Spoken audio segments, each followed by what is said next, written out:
另一面，待有秦玄雅神州异象消散，一束金光自天外而来，打在有秦玄雅的身上。这金光并未惊扰他，将他直接从宝图乾坤射走，放置在了渡仙门入座区域。顿时渡仙门众人围了上来，但是季无忧迅速点出一道结界，将有秦玄雅护在其中。莫要惊了他，他正在得自己的机缘。有长老笑道：这便是飞升了，玄雅说不得能一举突破元仙境，迈入真仙之行列。有秦师侄当真厉害，回去之后好好嘉奖一番才是。说起有秦师侄与长寿师侄，哎呀！众人精神振奋之余，也想到了有秦玄雅在面对第8道天劫时，在众目睽睽之下喊出的那句宣告。其他2家大教的众仙宗懂不懂，他们并不知晓，但是人教仙宗一个个的盛行道侣之风，如何听不出来这是有秦玄雅在面对生死时对自己心上人发出的道侣宣言。而忘情上人与几位长老却到了季无忧的身旁，面露忧色地说着什么。真好啊。九九抱着大葫芦，脸蛋微红，看着结界内的有秦玄雅，轻声感慨着：我们小琼峰3只货小琼峰3仙子终于又有一个成仙了，现在可就只剩下小灵娥了。九呼从旁边背着手走了过来，对着九九传声道：好什么？想想你自己哟，我的好师妹。九九眨眨眼，对五师兄传声回了句：这有啥不好的？玄雅都成仙了，还飞了。你可听见他喊什么了？喊九九终于反应了过来，那双大眼眨了眨，顿时笑成了月牙弯弯。莫非玄雅对小兽兽有意思？这可有意思了。小灵娥是喜欢小兽兽的，那么现在玄雅也公开表示了。哇，难道小灵娥要跟玄雅打起来了？哎呀，我说小九啊，你莫非没发现你对长寿师侄也有点不同寻常吗？吴师兄，你误会了。九九摆摆手，传声道：之前四师姐跟我提起过这事儿，我还在小兽兽那儿闹了笑话。后来我才想明白，五师兄，你跟四师姐2个人整天腻腻歪歪，脑子里就是想那些卿卿我我的事儿，不想偏才怪。我去小雄峰是去混酒吃肉搞丹斗，道侣对我来说又不是什么必备之物，而且我对小长寿的依赖那更像是那酒徒对酿酒师的钟情吧。修仙多寂寞呀，有人陪我解闷儿就够了。九呼顿时哑口无言，看着自己的小师妹。九九目光倒是十分的清澈，嘴角的笑容也颇为轻松。真是这样？九呼皱眉问了一句，刚要继续问九九，突然感觉到传信玉符在不断的跳动。夫人专线，岂敢不看？九呼将传信玉符拿在手中，里面的一缕仙石钻入自己心海，化作了几句言语。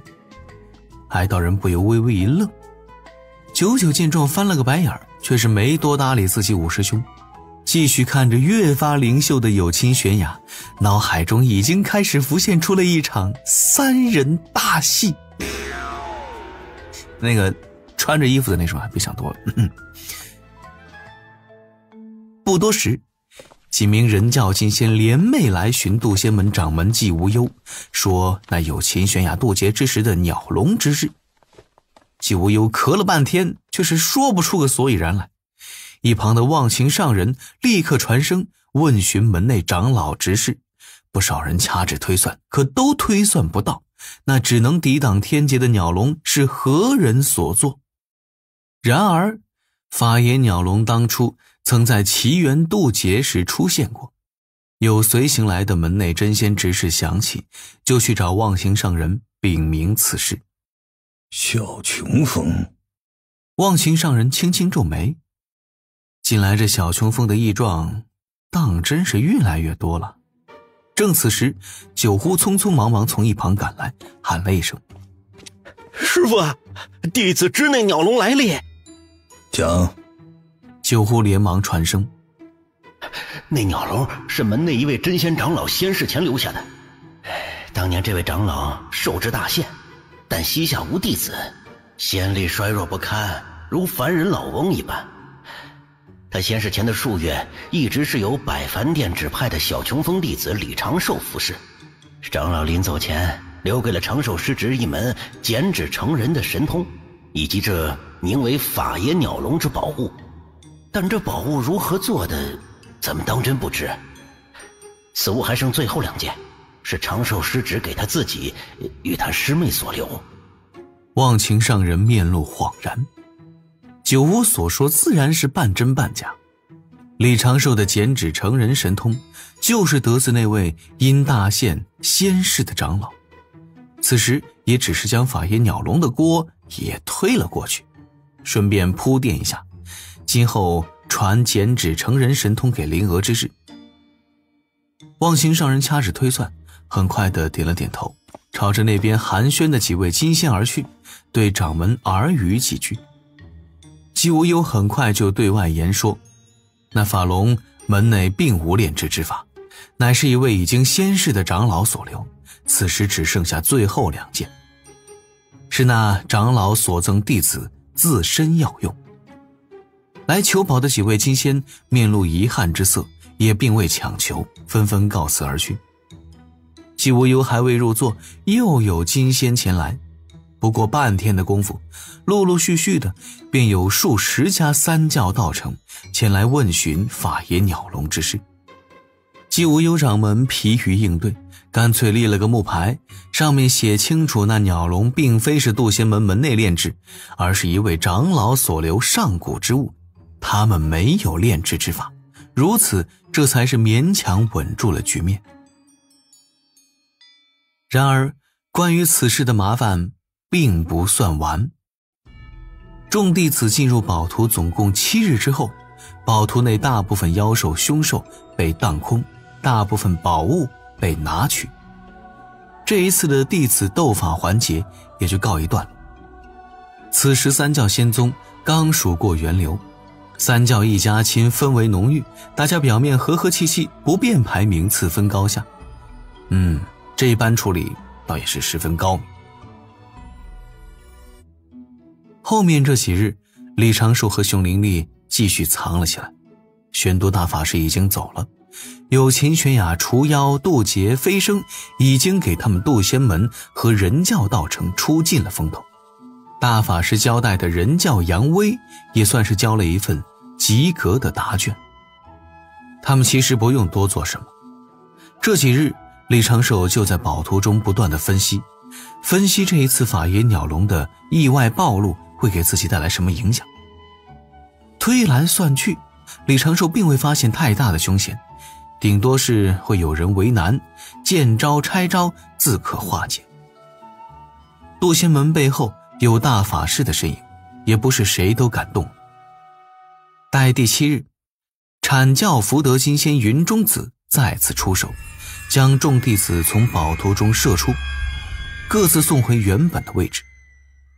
李长寿和熊灵力刚刚站稳，九乌就走了过来，带着他去找掌门无忧道人。姬无忧咳嗽几声，注视着李长寿，传声问道：那鸟笼，你可是怕沾因果？李长寿心念急转，很快就点头应了一声。姬无忧沉吟几声，传声道：稍后一定要说死，你只剩那2只物件，除却你和你师妹之外，莫要再给任何人用。李长寿心底一叹，低声道：“多谢掌门护持。”季无忧淡然：“你是贫道门内弟子，分内之事罢了。稍后三教仙人一走，必会有人前来生事，胡搅蛮缠。倒是你看贫道眼色行事。”弟子明白。表兄，那些前辈们都挥走了。熊灵力仰头看着空中，小声地嘀咕了一句。在他身边阴影中打坐的李长寿缓缓点头，也不多抬头去看，只管低头思索。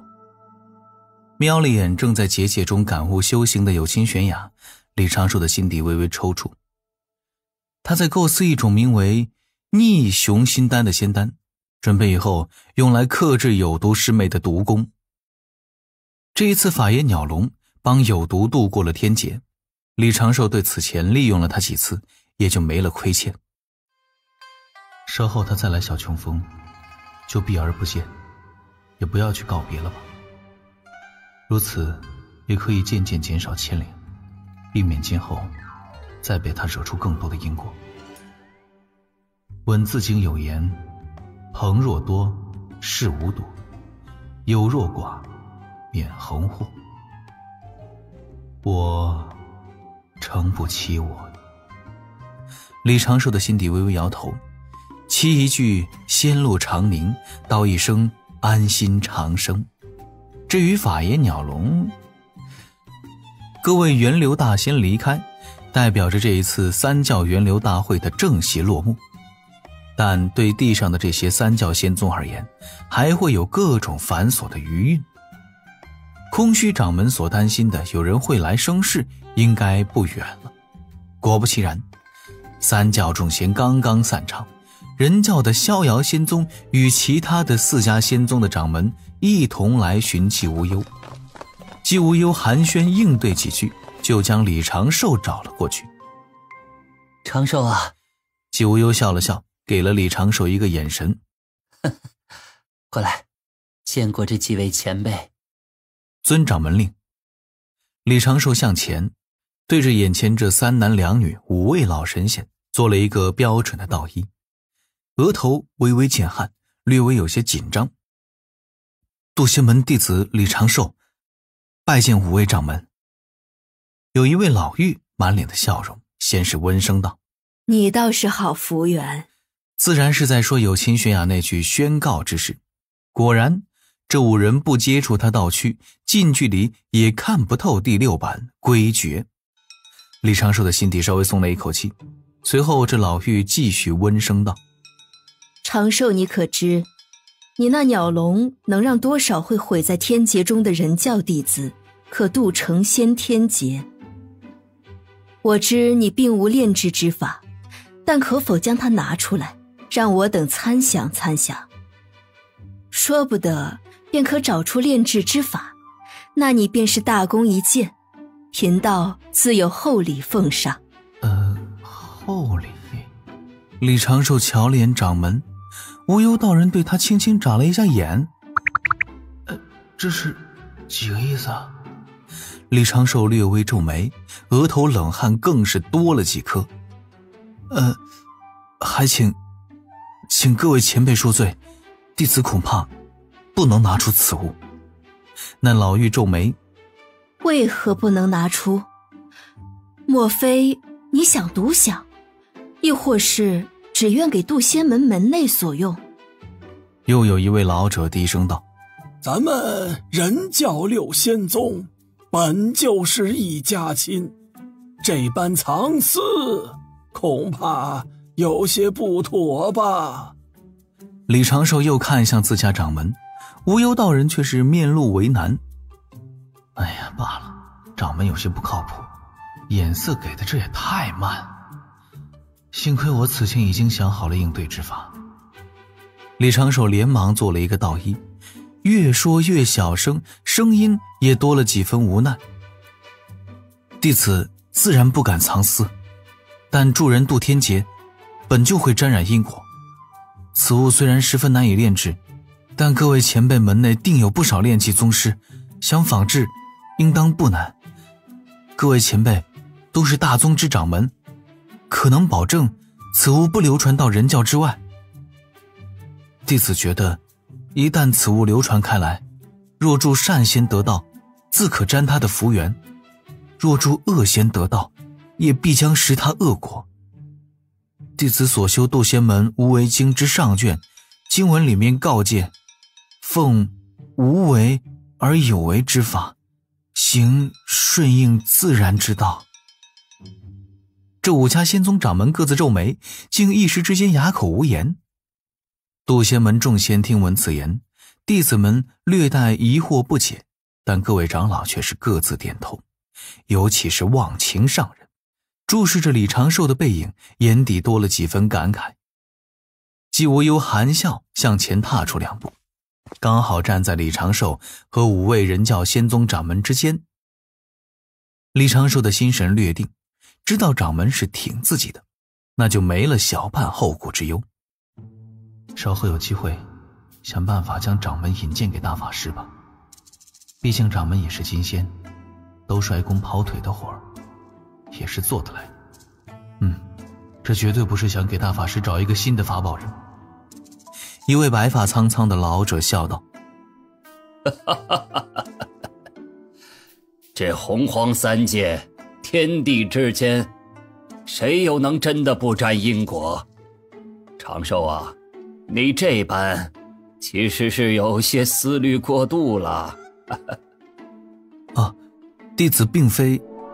李长寿的话语一顿，心底略微有些惊讶，只因仙识捕捉到原本已经离开的阐教玉虚宫众仙，竟然有一位清瘦老神仙提着花篮折返了。看他驾云飞来的方向，似乎就是要来此地。云中子，这位洪荒炼气大师，莫非也对法爷鸟笼感兴趣？